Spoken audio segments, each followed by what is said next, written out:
Hello, everyone. I know a few are still getting lunch, but if you could settle in, enjoy your food. And I'm going to start off with introducing the panel that the title is Risk of Second Boots versus First Base. And I'm going to invite Laura Winter from the Downlink podcast. She's an editor and host of the Defense and Aerospace Report podcast, The Downlink. Miss Winter is an award-winning journalist and has lived and reported from 8 countries on 3 continents and has also worked for NATO and the U.S. Department of Defense. She is joined by Lee Stanky, who is the COO of Cislunar Industries, and Dr. Namrata Goswami, author, professor. You met her earlier. And then virtually, Chris Quilty of Quilty Space and George Pullem of MilkyWayEconomy will be joining the discussion. And here you go.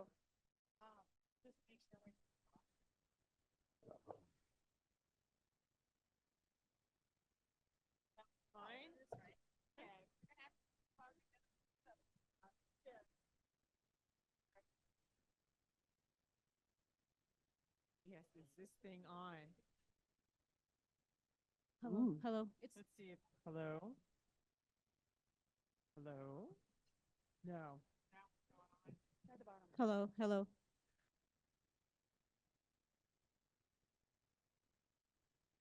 There you go. Hello? It's not on.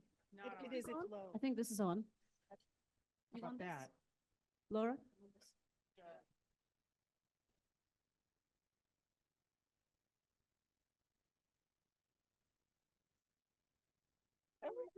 We're just gonna share. Check. You should probably like hook it up. So you can hold it, Yeah, right? since I'll be the first. Pass it back and forth. All right. Ooh, all right. Oh, good afternoon, everyone. Good afternoon, SSIB.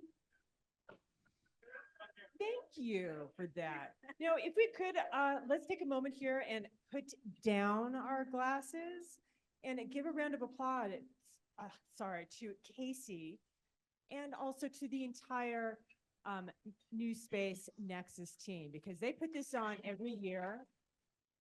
It's a lot of work. It's months and months of work, and I just want them to, feel appreciated because it is really tough to do this. I also want to thank all of you, whether you are here in person or want to thank you for making the time and contributing to this, because I believe that this is a very special workshop and conference, and I mean that quite personally in my heart. And as is the tradition here, this discussion, the risk of second boots versus first base, is about our race to the moon. And it should give you more to chew on in your workshop sessions. So before we begin, I want to do a short round of introductions with my esteemed and experienced panel, starting with those who are here with me on stage here in New Mexico. And Nami, why don't you go first? Sure. So my name is Namrata Goswami, and I teach. Yeah, having the same.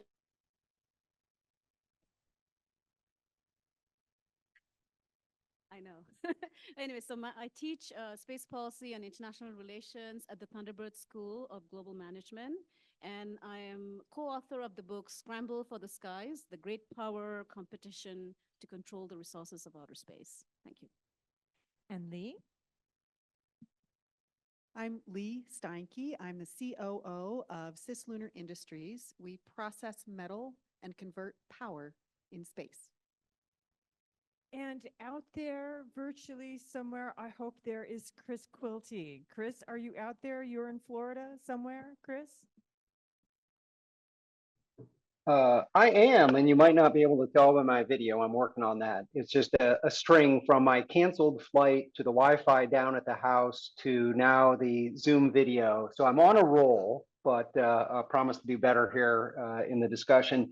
My quick background, I spent 20 years on Wall Street as a sell-side stock analyst, picking stocks and covering companies in the satellite and space industry.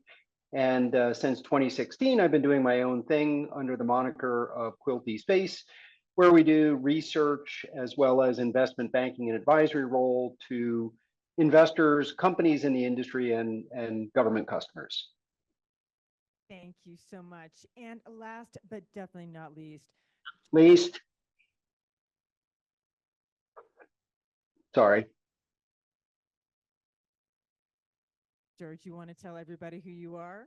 Sure, I'll go for it. Hi, everybody. This is George Pullem. I am very sorry I am not there in person with you.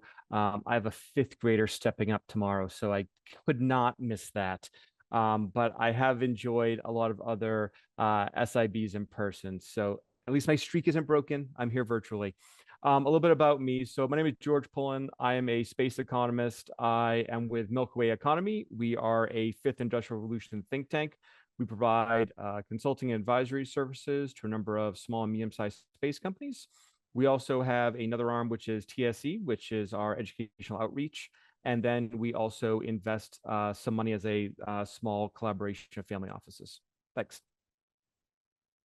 Thank you, George. And now, George, I want our audience to know that the idea for this discussion is actually truly yours. So I think it's only fitting that you take a moment and explain right up top the meaning behind the discussion's title, The Risk of Second Boots versus First Base, and why you think this is an important discussion to have now. George? So I appreciate the credit. Of course, you are the maestro, so I'm only going to take half of it. But I think that this is a really important discussion for us to have now, because as we enter in this new space race, this space race 2.0, as I prefer to call it, we have to be realistic about what the objectives are for the people who we're competing against in said race. If this is going to be an effort or undertaking where we're just trying to get boots back, and again, we've had 12 astronauts walk on the moon. Now, granted, it's been since 1972, so it's been a while, since before I was born. But if this is just about us getting another set of boots back, this is going to be a failure, because the other countries involved in this space race, the other actors involved in Space Race 2.0, they're talking about space bases. They're signing up partners for those said bases, and they have roadmaps to establish those bases. And I feel pretty confident in the roadmaps that they're putting out as achievable, maybe without as much slippage as our own. And that worries me, because we could very easily find ourselves in a situation where we rise a second flag and we're here again, look at us, world. And then just a few miles away, I'm just assuming we're using miles, we're probably using kilometers, just a few kilometers away, we have someone building a base on the poles. So we have to really have this discussion in a meaningful way to avoid a victory, which ends up actually being a defeat. Okay. So I'd like to invite the audience to take a look at the slide we prepared. If there are points that are out of date, please forgive me, and perhaps we will have an opportunity for you to gently update us. But it shows, a basic timeline of where, China and the International Lunar Research Station is in their campaign, and then the United States and also ESA. And we also have other partners, obviously, through the Artemis Accords, but you can kind of see where things are and where things stand. So I'd like to now, turn to you, Nami. I know you gave an international update earlier, but for our discussion, can you give us a more detailed picture of where China and its partners in the International Lunar Research Station, or ILRS, are now in their campaign to establish a base of operations on the surface of the moon? I believe 2035 is their deadline. And could you compare that to where the US and its Artemis partners are in their, or rather our campaign? Yeah, sure, Laura. Thank you for having me, and thanks, George, for giving us this idea. I would say that this is actually a very strategic discussion, first of all, because in my perspective, timelines really matter. And this is why. Because in the in the presentation that I gave you, what is interesting and insightful to understand is that when we are talking about space and when we're actually talking about building technology to go to the moon, your audience is global. And because your audience is global, it is extremely vital to not just be able to bring in partners, but also to be able to showcase capability. And so today, why this timeline is important is because if you look at a comparison and how the international world views this, they are actually going to be given an amazing visual this weekend, which is the landing of the Chang'e 6, humanity's first effort, if successful, to land on the lunar South Pole and then to bring back samples from the lunar South Pole. And that is strategically vital because in the Chinese perspective, they'd say that it is the South Pole, which is the strategic asset. And because they have a strategic culture of first presence, I would argue entitlement, which means that they will be the ones who write the rules of the road. This mission is extremely vital because this is the start of the next mission, which is the Chang'e 7 that is going to be launched in 2028 and which will actually be looking at the South Pole to scale it. And then finally, their hope is that in the collaboration with Russia, they're going to build their research base by 2035, 2036. The partners, so while the Artemis Accords have several partners, last I checked about 37, what is interesting in the Chinese partnership is that you have major countries in Africa that have signed up. South Africa is part of the ILRS. Pakistan is part of the ILRS. Azerbaijan, Turkey, who is a NATO member, has just applied to become member of the particular program.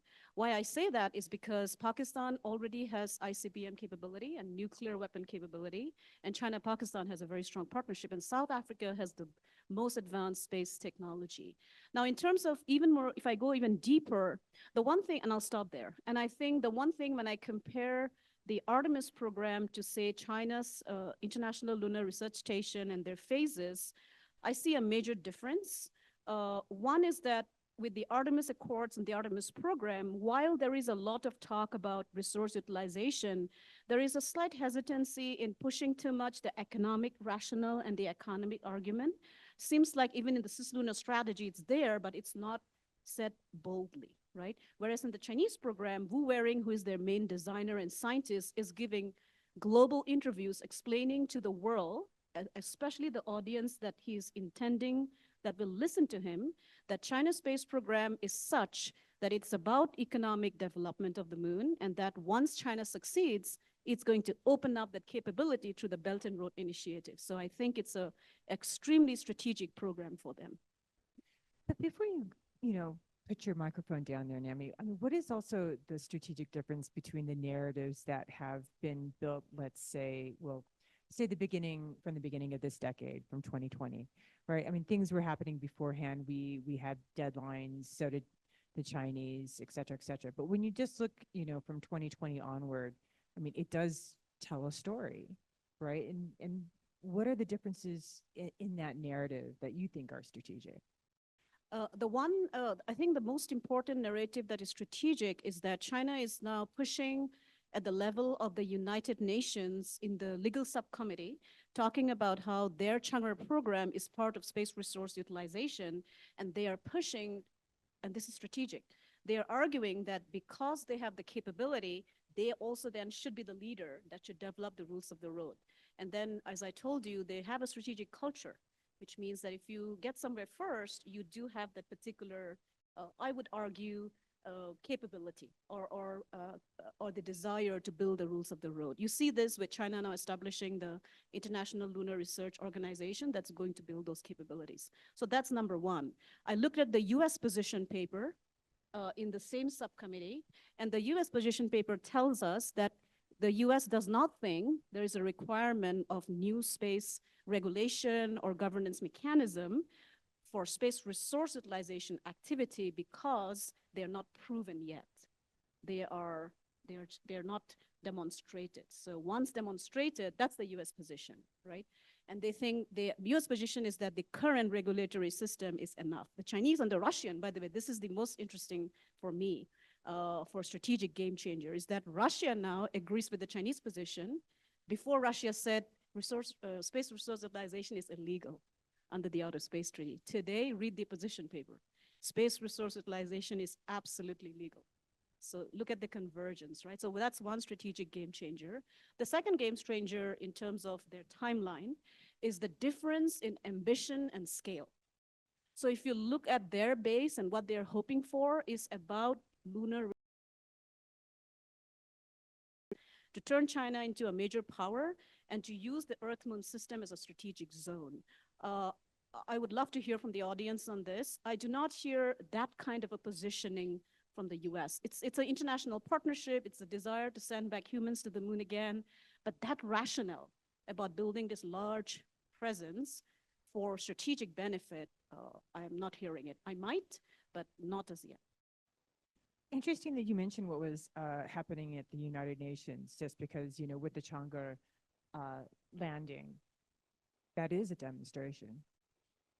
So with that stage set, I'd like to remind all of the participants in this discussion that they are invited to jump in at will. That means you, George, and Chris out there in the world, right? Jump in, because this is really a discussion. And I'd also like to say that we are not here to throw anyone or any organization under the bus. In preparing for today, it became very clear that there is a lot, and I do mean a lot, of work being done to get us to the moon. NASAspaceflight.com reported just a few days ago that the two initial elements of the Lunar Gateway are being prepared for integration, which should be completed this year. That is the power and propulsion element and the HALO, or the habitation and logistics module. So work, big stuff, is happening, but dates are continuously being moved back. And in the case of these two elements, the launch date hasn't been announced. So Lee, when we're kicking around ideas, you know, about what is blocking us from going faster, blocking us from ensuring that we do get there first, you know, you mentioned something that has really stuck with me, and that is all the other steps in between now and the launch of those first gateway elements for everything to, you know, kind of work together, you know, what we need in place and what needs to be operational first. So Lee, why don't you explain what you see as those challenges? And then I want to open up this question also to Chris and George. Thank you, Laura. I really appreciate you inviting me to be on the panel. I love SSIB, one of my first space events when I transitioned into the industry. So I don't want to minimize the urgency of the discussion, but I do want to introduce just some context from a commercial company tech development perspective.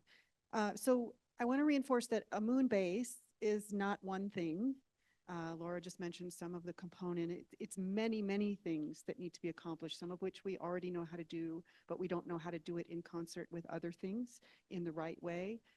Other things we completely know how to do. Other things are completely novel. And so when we think about this one, you know, I think Nami captured really well why it's important to have that one stated goal and the reasoning behind it. But there's this huge infrastructure that needs to be built, technological development infrastructure, as well as regulatory and other development. And so when we think of it as one thing and we're behind, you know, seems to be the implication of the panel. I think that's maybe a little overstated. So I've become a little bit of a student of systems engineering. I'm not a systems engineer. I'm a scientist who's managed lots of engineers over my career, but not in a systems engineering context. And so coming into the space industry, where systems engineering is a fundamental piece, a component of engineering, I've been delighted to find that to me, it's sort of a perfect mix of engineering and science, because it kind of uses the scientific method in a way that engineering sometimes doesn't do. And so when you think about systems engineering, if you've looked at the diagram, studied the process, it's not a linear path to these end goals, right? You're saying what you want to be able to do, but not necessarily how. And there are all these different pathways. So I was thinking the other night about the title of the panel and, first base, and it made me think of baseball and for getting to first base, right? So in a systems engineering model, you know that you want to get to first base, just like everyone does, but you don't know is the right way to get there to try to walk, or is the pitcher going to hit you? Or are you going to swing at the first pitch and try to hit a home run right off the bat, right? So there are, I didn't count them all up, but I'm sure somebody in this room already knows or will count up how many different ways there are to achieve that goal of getting to first base. And so I just wanted to kind of reinforce that that's what going to the moon is like, and getting a base on the moon, and that having second boots is in fact one of those many things that need to be done. And so I don't see this dichotomy of like for second boots versus first base. Another is that I think some of the problem may also be that we have a forecasting problem rather than an execution problem, right? I think that the work that's being done on the different technologies, as Laura mentioned, we have tremendous progress on a variety of fronts. And maybe one of the big challenges is how do we get better at really setting the right timeline for those? I think that the incentives in our culture, we have a history of getting away with different timelines than we say. And I don't mean that in a bad way. I'm just part of our history as an industry and as a government in space activities. And so I think there's an opportunity, and I think the incentives for China in particular are different. And so maybe they're setting timelines in a different way, using different methods to set the timelines.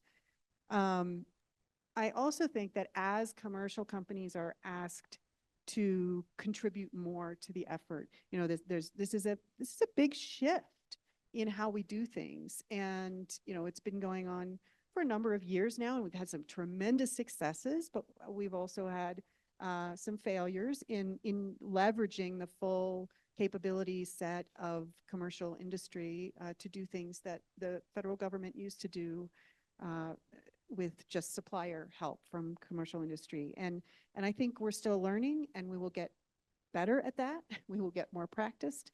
And having these big goals is part of what drives, getting better at things. So you have a big goal and you're going to get better at it. So those are some of the challenges that I see, but also sort of level setting on the context and maybe seeing it with a little bit different perspective. Can I jump in there, Laura? Yeah, come on, George. So one of the things I was thinking about is I think the framing problem is where we come to this forecasting issue, right? Because the framing problem is that we think that as we being the US and its allies, we feel like we've already won the moon.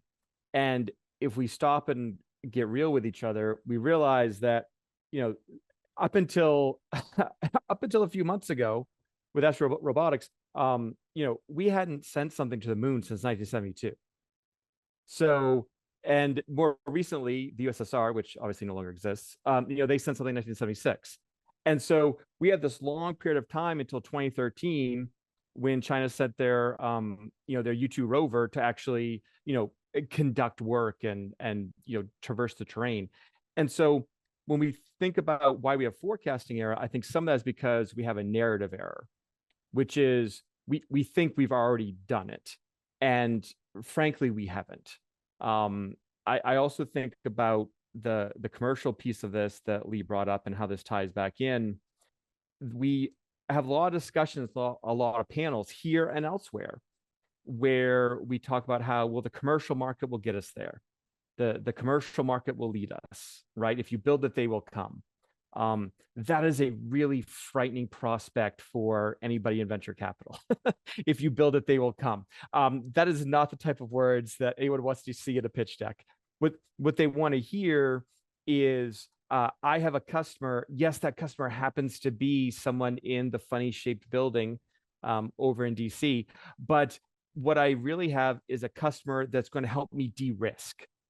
And that customer that helps me de-risk will then allow me to make sales to commercial entities. And we just have to be, I think, more realistic with each other and with other members of the space industry, that it is important that DoD is one of your customers. It's important that US allies, military or their NASA equivalent agencies are your customers. That is so vital, because what it does is it helps do that de-risking that we need before it goes into the commercial sector. So I just want to make sure we clarify that too, because I think it's one of those, again, framing issues that unfortunately messes with our forecasts.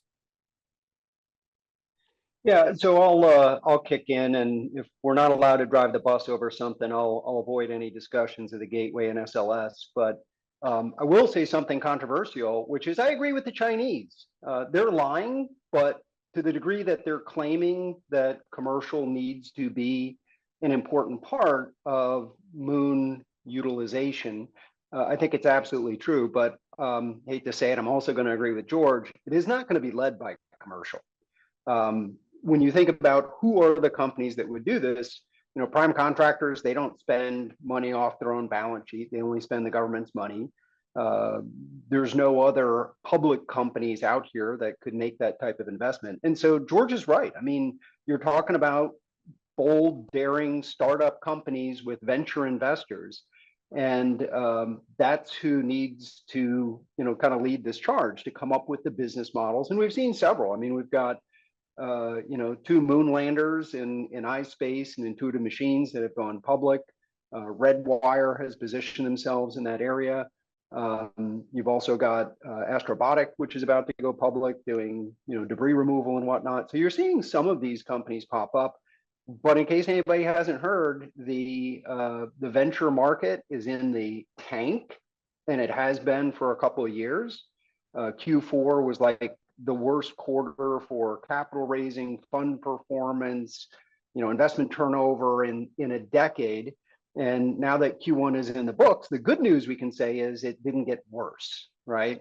So I think the end of the day, and everybody here kind of knows this, yes, commercial will eventually be the reason for building out the infrastructure, but the government's going to have to take the lead. And that means putting in place some of the infrastructure that's needed, to create a railway to the moon. Things like maybe it's orbital refueling. I don't know. It could be, the space situational awareness and other technologies, the lunar landers. The CLIPS program has been a great addition in terms of pulling in private capital. And so I guess my recommendation here would be, for the government, they seem to have chosen something in terms of the Gateway program to try to bring in international participation. I do think big programs, that drive a lot of activity are important. And I think there's a good analogy here. If you look at what happened in the satellite launch industry and with the number of small constellations of satellites that are being launched, there would always been a demand, but the problem was the transport wasn't there. And yes, SpaceX has been largely successful for changing that. But if you dial back the clock, I mean, it was even, the PSLV and, some of the other Soyuz and others that were doing ride shares. Just the knowledge that launch will be available was a necessary precondition for companies saying, yes, I can build a constellation because I know I can get it on orbit. Some of those same other preconditions, and I guess it's, for us here at the conference to decide, some of those other preconditions have to be put in place for a true lunar economy to develop. And that makes me turn back to you, Lee, real quick, because the thing was, what are some of the technical kind of preconditions? I mean, your company very specifically, Cis Lunar Industries, is part of that ecosystem. Those preconditions that will be necessary for us to actually go to the Lunar Gateway and actually have a surface habitat on the moon. But what are they? Yeah, so we're part of the DARPA Luna 10 10-year architecture study. And the interesting thing about the particular contract is that it's less about the individual technologies like I was talking about earlier, but more about the interfaces between them. So you have these 14 individual companies with a technology that DARPA says, you've convinced us that you're going to get that technology, you already have it, no big deal. What we need you to do in this program is tell us how they all fit together. So we're going to pair you up each week with a different company, and you'll exchange specifications and figure out how you're going to work together in this architecture.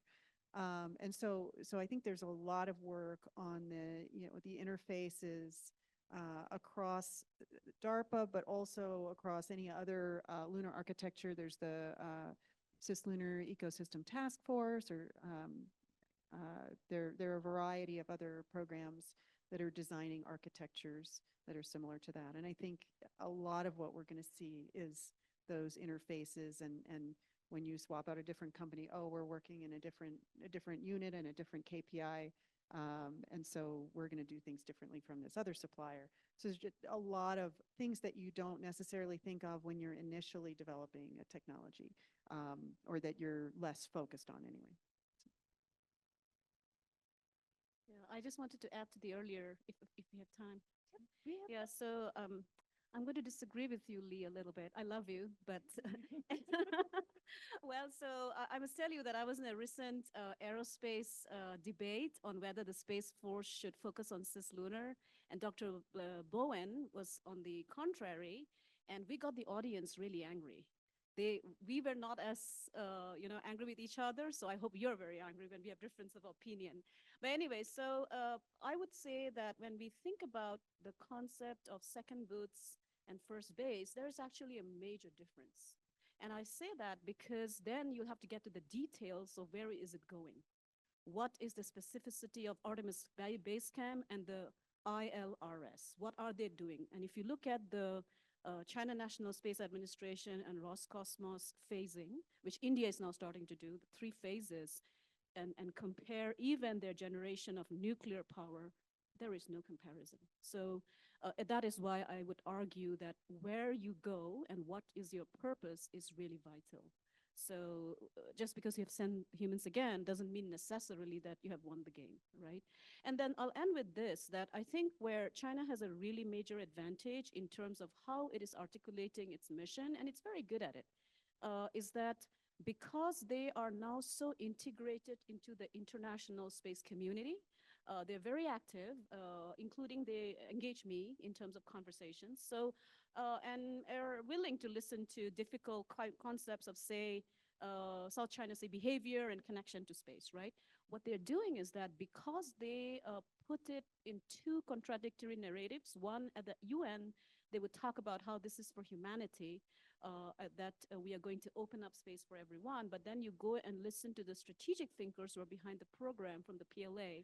It's a lot about ensuring Chinese military and strategic advantage, and the moon is put in that particular thinking.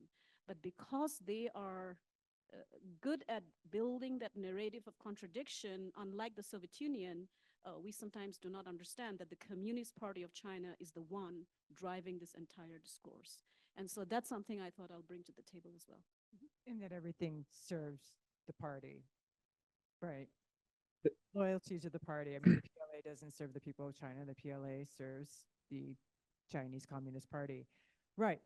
Unfortunately, I am going to have to go to my last question, but it's a really important question, and it does need to be asked, because I do not imagine that NASA does not feel the urgency of the likes that you were just sort of explaining there, NAMI. But I wonder if those who hold the purse strings actually do, right? Because NASA's budget for 2024, the difference between what the administration asked for 2024, and they asked for $27.2 billion, and what Congress finally agreed to, and that is $24.9 billion. That difference is $2.3 billion. And I'm pretty sure that everybody in here can think of many things that they can do with $2.3 billion to get us to the moon, right? I mean, I can see people like nodding their heads, right now, like, yeah, hand it over. Well, they're not feeling the urgency somehow, right? So what are the consequences? What if the Chinese have an operational surface station on the moon first? right? I mean, we do actually have to imagine that future to understand, like what's at stake here, because, hey, this is not going to be, like winning a leg race and planting a flag, right? I mean, the plan for the ILRS is for partner nations, for partner academic institutions, and commercial entities to set up shop there, to work there. So then what would be the consequences, right, for us economically? What about for intellectual property and innovation, right? Because if we don't have a base and you want to go innovate on the moon and the other guys do, where's that brain trust going to go, right? So I would say just wearing my, Professor Pullem hats, I do teach at Franklin Pierce. We have one of the top IP programs, law schools in the country. You have to assume that that IP is going to be stolen away. But you also have to realize that the businesses who aren't participating are going to have a really hard time communicating that to their shareholders or to their investors. Because if that's the only player in town and you want to be part of Moontown, then I guess you're wearing the red with the stars on your sleeve. And that would be a terrible outcome. I think part of it too is we lack an appreciation for the size of this cislunar economic zone, right? So a number that the Chinese put out years ago now was that they see it as a $10 trillion economic opportunity by the 2050s. 10 trillion, right? So MilkyWayEconomy, we've had the 4 trillion by the 2040s number for a while now. It was in Forbes, so you can quote it. We've had the 4 trillion in 2040s for a while now. But just recently, World Economic Forum put out their number of 1.8 trillion by 2035. So if you look real close and do an extrapolation, you can see that's 4 trillion by the 2040s. So thank you for agreeing with the World Economic Forum. But the point is, these are huge amounts of economic opportunity. This is a lot of money. And it's going to put our allies in very awkward situations and private companies in very dire situations if we tell them, well, our base isn't quite ready yet. We'd like it if you could postpone the research you want to do for another 4 or 5 years until the red, white, and blue ESA version is available. That's not going to work. And so we have to get really serious about this. And I don't think we are. Chris? Oh, we can't hear you. Yeah, I mean, I would agree. More budget would certainly help. I've got to say, I'm encouraged in one aspect, which is, friends and family who never knew what the hell I did nowadays are like, hey, I saw this thing in the news about the Chinese and nuclear weapons in space, and there's a growing interest and there's a growing understanding that these are critical national security issues. And I wasn't necessarily in favor for it or against it, but I think the creation of the Space Force was a brilliant move, ex post facto, setting it up as a standalone force, though they should have used the Navy ranks instead of the other services. But I digress. That the point being that we haven't yet seen the type of budgets to support this activity. And again, the question becomes, where does that money get funneled through? Is it going through NASA? Is it going through Space Force? Is it done through other departments? But that government indication of willingness to spend is one of those preconditions to get venture investors who, again, I hate to say it, I mean, they're kind of critical to our path forward in terms of technology development and business model development. A couple of years ago, I was on a panel with a high NASA official who I will not name. Somebody in the audience asked the question, what do you think is the most exciting commercial business model on the moon? And his response was, I don't know. That's a problem, right? I mean, if you can't at least express like helium-3, come on, I mean, something, right? So I think the government officials need to make it clear that this is something that is important, that will be invested in. Is it a much more concrete version of what a U.S. permanent presence will look like? And maybe it's just something like setting a goal. You know, at one point we were supposed to be putting boots on the moon on 24. Other than looking at this chart, and I'm in this business, I had no idea, right, of when we're going back. And I think if you get the American public excited about it, you get the investment community excited about it, you see, you know, the government commitment, whether it's for economic reasons or just to counter what the Chinese are trying to do. You know, these are all the steps that need to be put in place. And I haven't seen a full force effort, you know, from the government in that direction. Nami, you've got 30 seconds. I know you have something that you want to say for the consequences if we don't like close our deal. Casey's waiting there, so that's I know awesome. she is. I know but I'm preempting her Yeah. really quickly because I want to hear what you have to say. Well, I think the consequence of seeing something permanent like that on the moon is going to change the entire understanding of space. So our entire narrative, like we now, when we think about permanent presence with humans, we are thinking about low Earth orbit. We haven't gone beyond that, right? So think about since you say let's put our hats and look at the future. If you have an actual base on the moon for which they're hoping to send humans by 2030, and if they're able to sustain human presence, that's going to change the narrative of space, absolutely. So it's a huge strategic consequence because that would mean then they will get credibility, legitimacy, and then the CCP will showcase itself as this great innovator. By the way, they've already done that with Huawei 5G, rare earth minerals, ground solar, shipbuilding, quantum, top technology, right? So that's the consequence I'm concerned about. So you're good, Lee? You are? Okay. Then everybody, if you could please join me in thanking my panelists, to thank Nami, Lee, George, and Chris. Thank you all so much. And thank you also, audience, for listening.